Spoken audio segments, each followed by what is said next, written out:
Hello and welcome. If you are in an interfaith relationship, especially if you or your partner is Jewish, today's topic is going to be a super powerful one for you. Today I'm going to be talking about a habit of deeply connected couples, particularly as applied in an interfaith setting that is all about turning toward and not away. So it can be a very small habit on its surface, but it's super powerful in that it can really help particularly interfaith couples stay connected, even when backgrounds, holidays, and traditions look different. And of course, this habit can be applicable to all types of couples. In this video, I'm really going to be focusing specifically on interfaith, and especially when one of the partners is Jewish.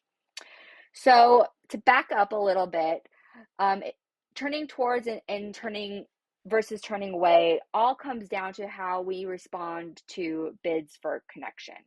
And bids for connection come from the Gottman approach. This is one of John and Julie Gottman's books. I really like it. As you can see, I've bookmarked a bunch of different parts of it. I really enjoy this book personally. You might like it, you might not like it. But in any case, bids for connection is a term from the Gottmans. And essentially, these are small ways that we reach out to our partner or that they reach out to us for attention, affection, or support. So they can look really simple. It can be like a certain type of look, or maybe they just smile, or maybe you're in the room together and there's like an audible sigh. Maybe it's a text like, hey, did you see the meme I sent you? Or, particularly in a faith context, hey, what do you want to do for Shabbat this week? Or do you want to light candles with me? Or asking about plans for how you're going to navigate the holidays. But essentially, each of these bids is a chance to say and to respond, I want to feel close to you. That's kind of, there's like the surface, like what's on top of, like what it actually presents as, and kind of like what's underlying it. And how we respond or how our partners respond to us, particularly in interfaith relationships, can really shape the trust and the warmth in that relationship. And it's these small moments that matter more, like on a daily basis, than like some big, grandiose, like show of affection. So now we're getting to the point about turning towards versus turning away. So when a partner makes a bid, the other person basically has two types of options. One is to turn toward, and that is to notice and respond positively. And the other option is to turn away. And so that looks like ignoring or dismissing it or responding with irritation.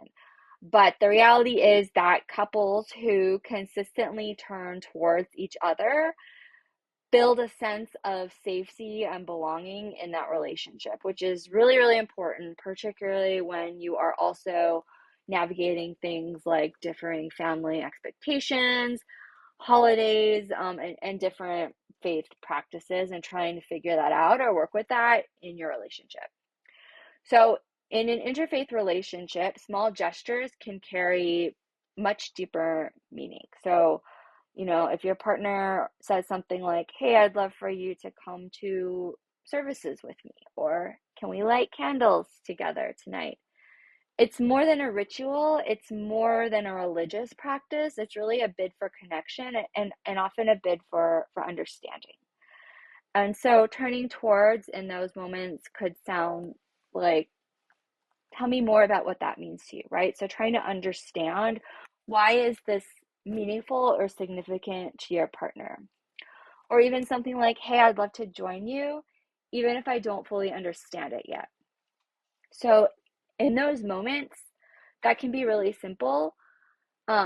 Staying really curious and open and viewing them as opportunities really to learn more about your partner can help build that bridge between different religious or spiritual worlds. So similarly, The same thing, in the spiritual side, also the cultural side. So if, whenever you or your partner shares something cultural, like explaining the meaning of a holiday or inviting you to try a certain food, like in the Jewish faith, challah, turning towards in those moments can sound like, again, being open and using it to learn more about your partner's traditions or experiences or the meanings that it has to them, right? Like maybe they have some really beautiful memories around baking challah with a relative, or things from their childhood, and these can really be doorways into a much greater understanding about each other.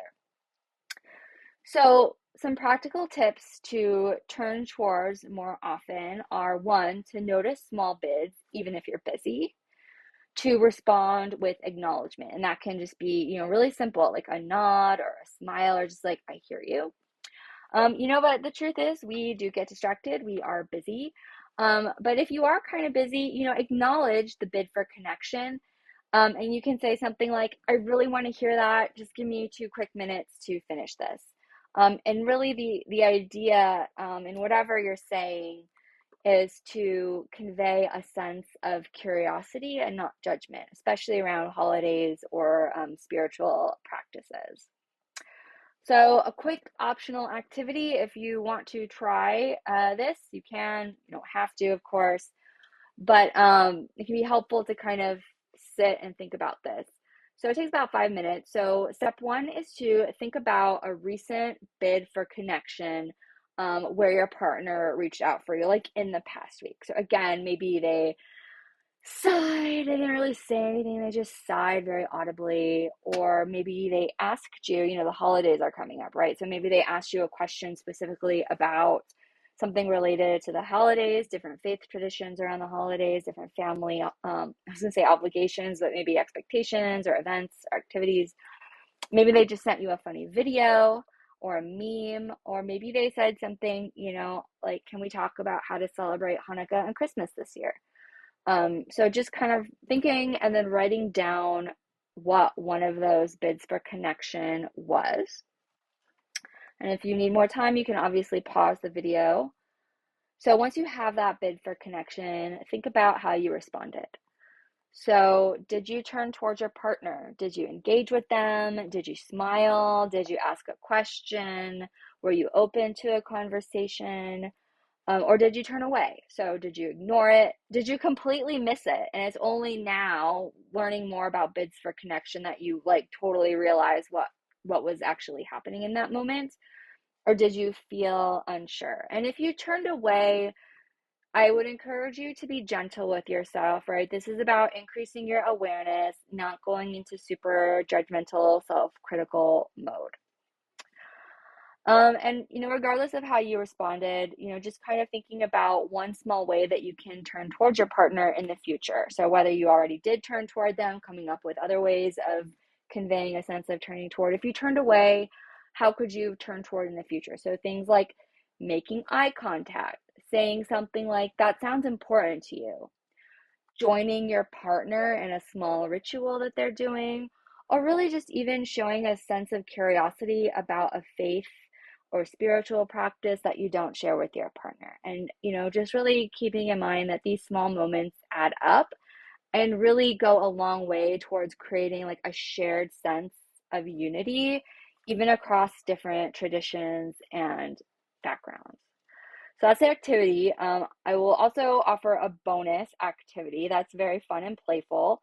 And that is to invent like a secret signal between you and your partner. So it could be like a small gesture, a word, or even an emoji that you text each other that just means, hey, I'd love a moment of connection, right? So just sending, some kind of an emoji, and that's what that means. Or I don't know, maybe you like, I don't know, do something. I don't know what it will look like. It would look like different for you and your partner. But again, it just means that, hey, I love a moment of connection. So that's that. So just to wrap up this video, this habit is that turning towards each other is one of the simplest, most loving things that you can do. And it is especially powerful when you are bridging different faiths or traditions or cultures.